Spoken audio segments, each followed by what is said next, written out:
오늘 말씀은 잠언 17장 1절로 12절까지 말씀입니다. 잠언 17장 1절로 12절까지 말씀입니다. 가지고 계신 큐티책 88페이지에 있습니다.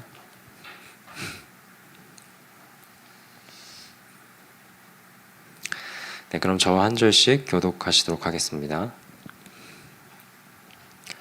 마른 떡 한 조각만 있고도 화목하는 것이 제육이 집에 가득하고도 다투는 것보다 나으니라. 슬기로운 종은 부끄러운 짓을 하는 주인의 아들을 다스리겠고 또 형제들 중에서 유업을 나누어 얻으리라. 도가니는 은을, 풀무는 금을 연단하거니와 여호와는 마음을 연단하시니라. 악을 행하는 자는 사악한 입술이 하는 말을 잘 듣고 거짓말을 하는 자는 악한 혀가 하는 말에 귀를 기울이니라. 가난한 자를 조롱하는 자는 그를 지으신 주를 멸시하는 자요 사람의 재앙을 기뻐하는 자는 형벌을 면하지 못할 자니라. 손자는 노인의 면류관이요 아비는 자식의 영환이라.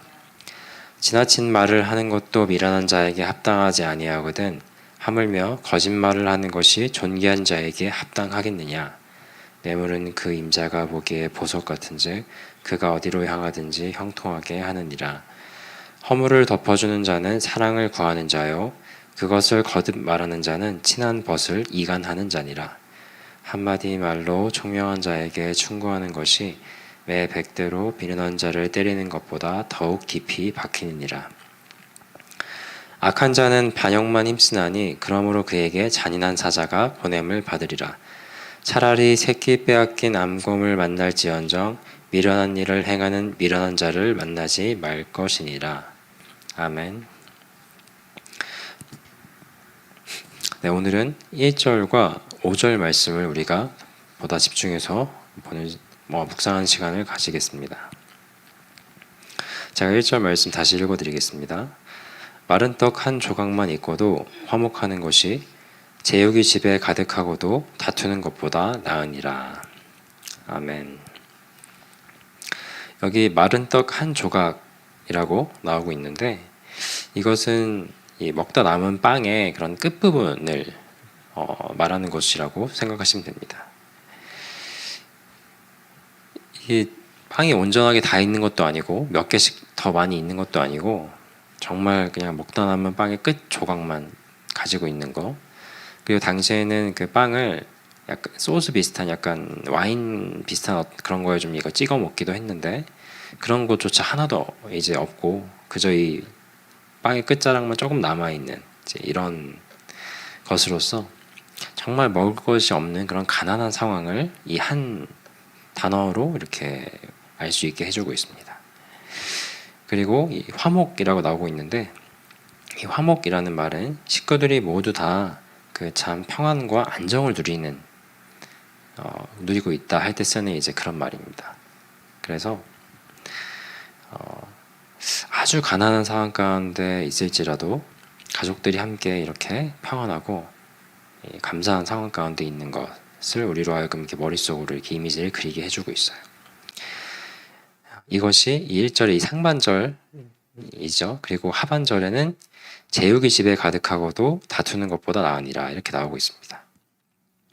여기서 제육이라고 써 있는데 이 제육은 원래 이 제육이라는 요 단어, 요 원어, 요 표현은 그 제사 드리는 고기를 이렇게 이 제육, 요 동일한 그 원어로 사용을 하거든요. 그러니까 아마도 이 집은 화목제를 드리는 이제 드렸던 이제 그런 집이 아니었을까라고 이제 좀 생각을 해볼 수가 있어요. 이 제육이 집에 가득하다 이렇게 나오고 있고요. 근데 아무튼 이 제육이 집에 가득하다는 것은 아주 부유하다는 것을 또 우리로 하여금 알 수 있게 해주지요. 이 화목제라는 게 하나님께 바쳐드리고 그 꽤 많이 남은 그 짐승 그 고기가 있죠. 그것을 온 이제 식구들이 모여서 함께 먹고 마시며 감사하게 되는 그런 시간을 갖게끔 해주는 게 화목제인데 이 화목제물을 드리고 나서는 그것을 다 같이 먹고 즐거워하는 그런 것이기 때문에 사실상 정말 잔치와도 같은 참 기쁘고 그야말로 화목하다라는 말이 어울리는 그런 상황을 맞이하게 되는 게 사실 이 여기서 우리가 가지게 되는 제육이 집에 가득하다가 우리에게 좀 주는 그런 이미지를 좀 아셔야 되는데, 그런데 그러고도 다투는 상황을 여기서 다 이야기를 하고 있어요.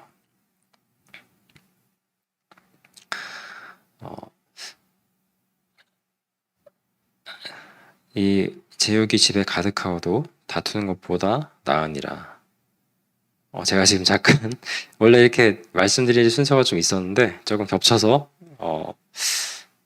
네, 조금 이제 더 말씀드리면서 좀 더 풀어가도록 하겠습니다. 우선 이 1절 말씀은 마른 떡 한 조각만 있고도 아주 화목하는 것이 이 제육이 집에 가득하고도 다투는 것보다 나으니라. 정말 그 가난하고 어려운 상황 가운데 있더라도 그 가운데 화목함이 있을 수 있고, 그리고 그런 화목함이 있다고 한다면 정말 부유한 상황 가운데 있을지라도 그 안에 다툼이 있는 것보다 훨씬 낫다. 이렇게 우리에게 아주 심플하면서도 명료한 이런 가르침을 주고 계세요.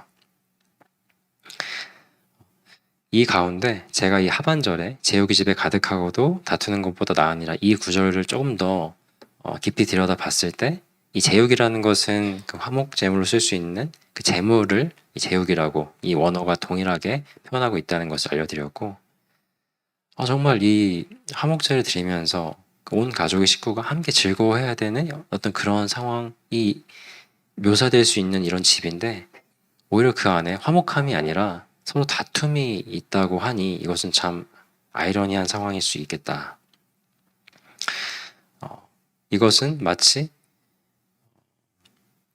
하나님을 신앙하고 믿는다라고 하는 그런 삶의 모습들이 정말 주변에 곳곳에 아주 가득히 있는데, 오히려 그 안에 그 모든 환경들과 상황들 안에서 그 안에 있는 나나 아니면 나의 가족이나 누군가 그 안에 다툼, 쉽게 말해서 그 상황과 너무나도 대비되고 그렇지 않은 미움, 다툼, 시기, 질투와 같은 그런 어려운 감정들이 또 그 안에 있다고 한다면 그것이 얼마나 대조되어서 참 비교되어 보이고 더 안타깝게 보이겠습니까? 약간 그런 이미지도 우리가 이 하반절에서는 조금 생각해보고 들여다볼 수가 있다는 것을 잠깐 덧붙입니다.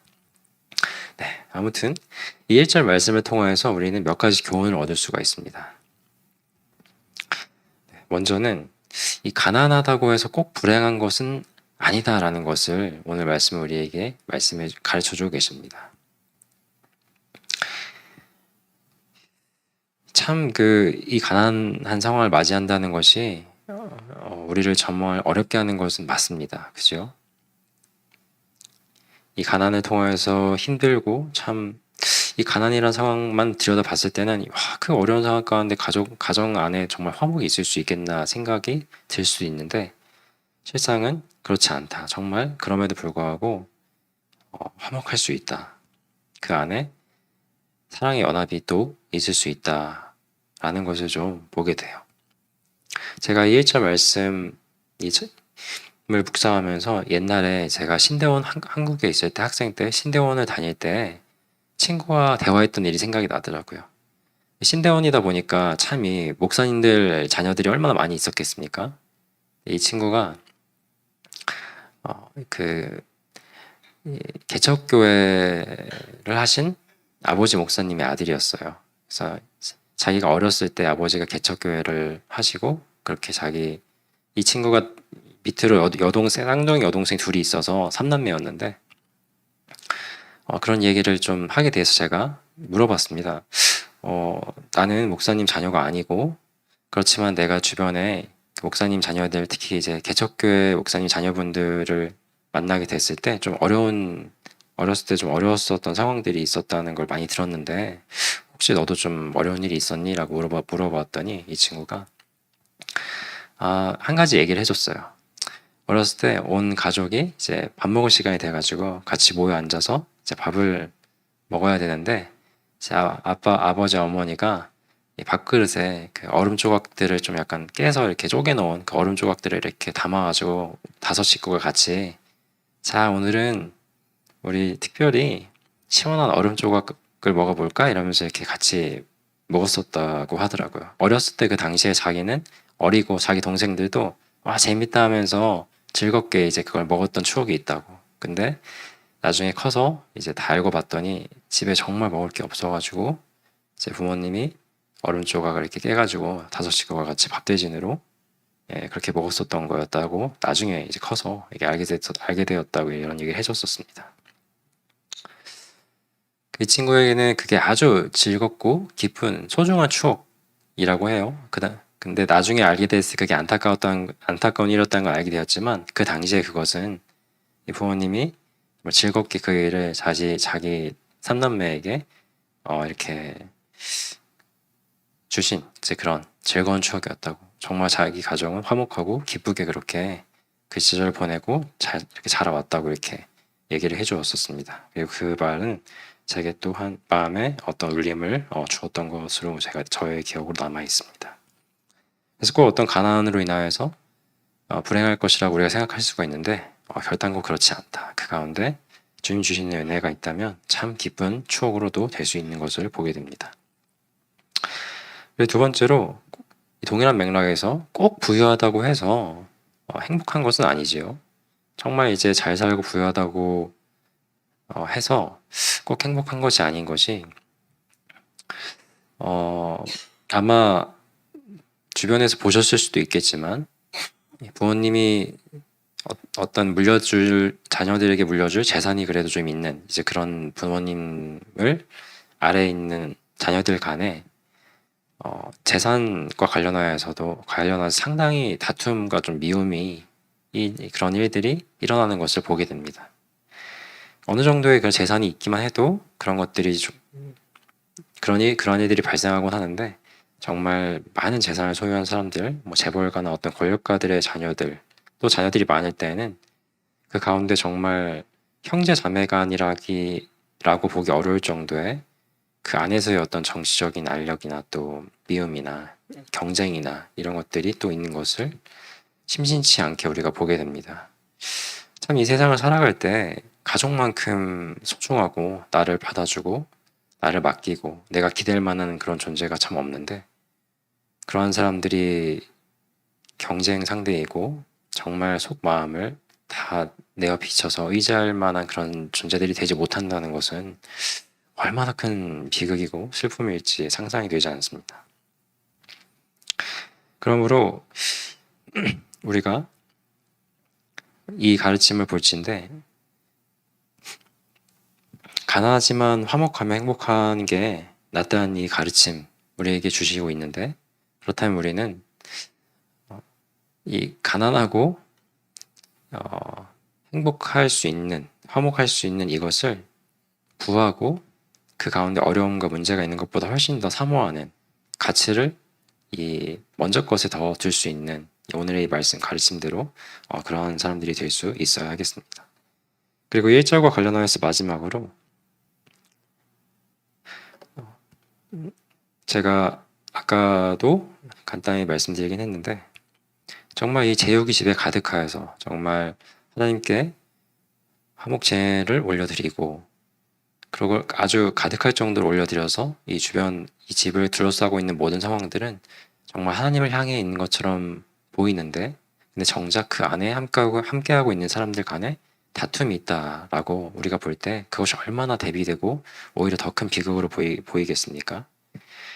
그러므로 우리는 화목한 척 하지만 실상은 정말 다툼 가운데 있는 것은 아닌지 우리의 신앙 그러니까 우리의 겉모습은 정말 그 제육이 가득한 집처럼 우리의 겉모습은 정말 이 교회와 신앙과 이 말씀과 기도와 그런 것과 관련하여서 아주 경건해 보이는 그런 모습일 수 있지만 그 내면의 실상은 나의 겉모습과 정말 비교도 안 될 정도로 내 내면은 불경건하고 정말 말씀에 불순종하는 그런 것들이 혹시 그런 것들이 차 있는 것은 아닌지 한번 점검해 보는 것도 참 좋겠습니다. 1절 말씀을 통하여서 어떤 환경에 처할지라도 주님 주신다면은 행복할 수 있고 화평할 수 있다는 것을 기억하시고 또 나의 신앙 모습에 있어서 나의 겉과 속이 주님 앞에서 바르게 잘 맞아 떨어지고 있는지 그런 것들을 다시금 살펴보시는, 그래야 해서 더욱더 주님 기뻐하시는 자녀로 나아갈 수 있는 그런 저 여러분 되시기를 축원드립니다. 그리고 5절 말씀을 보겠습니다. 가난한 자를 조롱하는 자는 그를 지으신 주를 멸시하는 자요, 사람의 재앙을 기뻐하는 자는 형벌을 면하지 못할 자니라. 아멘. 이렇게 말씀하고 있습니다. 이 가난한 자라고 해도 사람이고 주께서 자신의 형상을 따라 지으신 정말 걸작품과도 같은 그런 존재로서 그런 존재인 사람을 멸시하는 것은 정말 그를 지으신 주님을 멸시하는 것과 같다. 우리가 이렇게 이해를 할 수 있습니다. 그렇기 때문에 이러한 하나님이 지으신 하나님의 형상을 형상인 사람의 고통과 어려움을 기뻐하는 자는 형벌을 면하지 못하겠구나. 이렇게 자연스럽게 상반절과 하반절 우리가 이어서 생각을 해볼 수가 있겠습니다. 이것이 5절을 볼 때 우리가 먼저 좀 생각해 볼 수 있는 교훈이 될 수 있겠고요. 또 두 번째로는 이러한 교훈을 좀 우리가 생각할 수가 있습니다. 이 5절 상반절에 이 가난한 자를 조롱하는 자는 이렇게 시작하고 있고, 하반절에 사람의 재앙을 기뻐하는 자는 이렇게 말씀이 이어지고 있는 것을 보건대, 이 상반절에 이 가난한 자는 애초부터 가난했던 사람은 아니었을 것으로 우리가 볼 수가 있어요. 이 사람이 가난해진 이유는 하반절에 어떠한 재앙으로 인하여서, 어떠한 재난으로 인하여서 이렇게 가난해졌을 수가 있겠구나라고 좀 유추해 볼 수가 있어요. 그러니까 가난한 자를 조롱하고 또 그 사람의 재앙을 기뻐하는 자, 이 맥락이 이어지면서 우리가 이 가난한 자는 어떤 재앙으로 인하여서 이런 상황에 놓였을 수 있겠구나라고 유추를 해볼 수가 있습니다. 어떤 재난, 어떤 재앙, 어떤 그런 사고 등을 으로 인해서 정말 어려움을 겪게 된 이 가난한 자를 멸시하는 것은, 그렇다고 한다면 이러한 사람을 조롱하고 멸시하는 것은 하나님 보시기에 얼마나 악한 모습이겠습니까? 이것은 정말 잔인한 행동이라고 할 수 있겠지요. 주님은 애초에 정말 이웃을 사랑하라 우리에게 주신 말씀이 있는데 그것과는 정면으로 위배되는 말씀이라 할 수 있겠습니다. 그런데 정말 이러한 상황을 정말 그대로 묘사해주고 있는 성경의 기록이 있어요. 그게 에스겔서 25장에 있습니다. 이 암몬 족속이 이스라엘의 참 어려운 상황을 아주 조롱하고 멸시하면서 하는 그런 장면이 있어요. 그게 에스겔서 25장 3절로 7절까지 나와 있는데 조금 길긴 한데 여기서 사용된 그 단어들이 너무 맞아떨어져서 제가 좀 읽어드리도록 하겠습니다. 에스겔서 25장 3절부터 보면, 너는 암몬 족속에게 이르기를 너희는 주 여호와의 말씀을 들을지어다. 주 여호와께서 이같이 말씀하셨느니라. 내 성소가 더럽힘을 받을 때 내가 그것에 관하여 이스라엘 땅이 황폐할 때 내가 그것에 관하여 유다 족속이 사로잡힐 때 내가 그들에 대하여 이르기를 아하 좋다 하였도다. 그러므로 내가 너를 동방 사람에게 기업으로 넘겨주리니 그들이 내 가운데에 진을 치며 내 가운데에 그 거처를 베풀며 내 열매를 먹으며 내 젖을 마실지라. 내가 랍바를 낙타의 우리로 만들며 암몬 족속의 땅을 양떼가 눕는 곳으로 삼은즉 내가 주 여호와인 줄을 너희가 알리라. 주 여호와께서 이같이 말씀하셨느니라.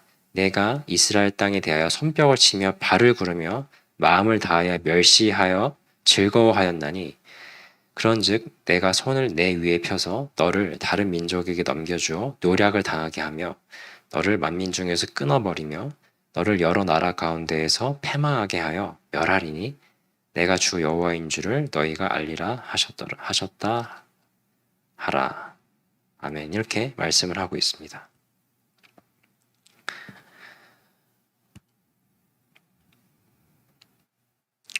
그러므로 우리는 우리의 이웃이 겪게 된 어떤 재앙을 기뻐하는 그런 것이 아니라 정말 그를 긍휼히 여기고 자비를 베푸는 그런 사람들이 되어야 합니다. 그것이 주께서 원하신 일이고 주님이 우리에게 기대하시는 바예요. 그 우리 선한 사마리아인 그 이야기 다 아시죠? 그 누가복음 10장에 나와 있는데 그때 이렇게 주님이 이렇게 말씀하십니다. 누가복음 10장 36절 37절에 보면 그 이야기를 말씀해 주시고 예수님이 이렇게 물어보시죠. 내 생각에는 이 세 사람 중에 누가 강도 만난 자의 이웃이 되겠느냐? 이르되 자비를 베푼 자니이다. 그렇대 이렇게 하자 예수님께서 어떻게 말씀하시냐면 예수께서 이르시되 가서 너도 이와 같이 하라 하시니라. 아멘. 이렇게 말씀하셨죠.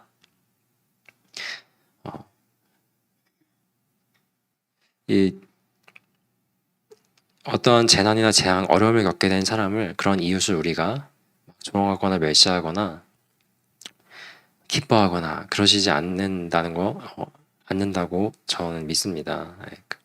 그렇지만 우리가 죄성을 가진 사람으로서 혹 그런 마음을 품게 될 것을 또한 경계해야 되겠지요.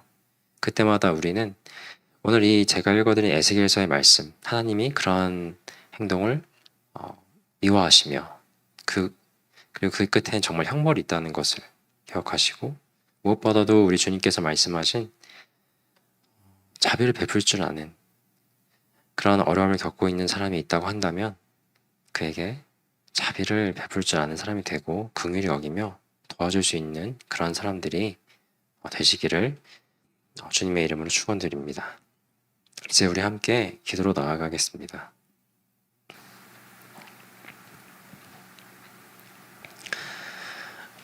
오늘 우리가 잠언서 말씀을 묵상하였습니다. 아주 힘들고 어렵고 가난한 환경에 처해 있을지라도 주님께서 허락하신다면 그 가운데 참 행복과 화평이 있을 수 있다는 것을 보게 됩니다. 우리가 이 자본주의 현대사회를 살아가는 가운데 참 재물이 많고 아주 부유하게 살아가고 싶은 그런 마음들 모두 품게 됩니다. 그 또한 참 주님 주시는 복 가운데 있다는 것도 맞습니다. 그러나 그 어떤 부유함보다도 혹 환경이 어렵고 가난하다 할지라도 참 우리가 비중을 두고 가치를 두어야 할 것은 주님 주시는 우리 안에 평안과 화평, 감사가 먼저 앞서야 하는 것입니다. 우리가 삶 가운데 정말 주님 주시는 이러한 화평함을, 평안함을, 감사함을, 화목함을 주님께 받고 그 가운데 나아가길 원합니다라고 기도하시면 좋겠습니다.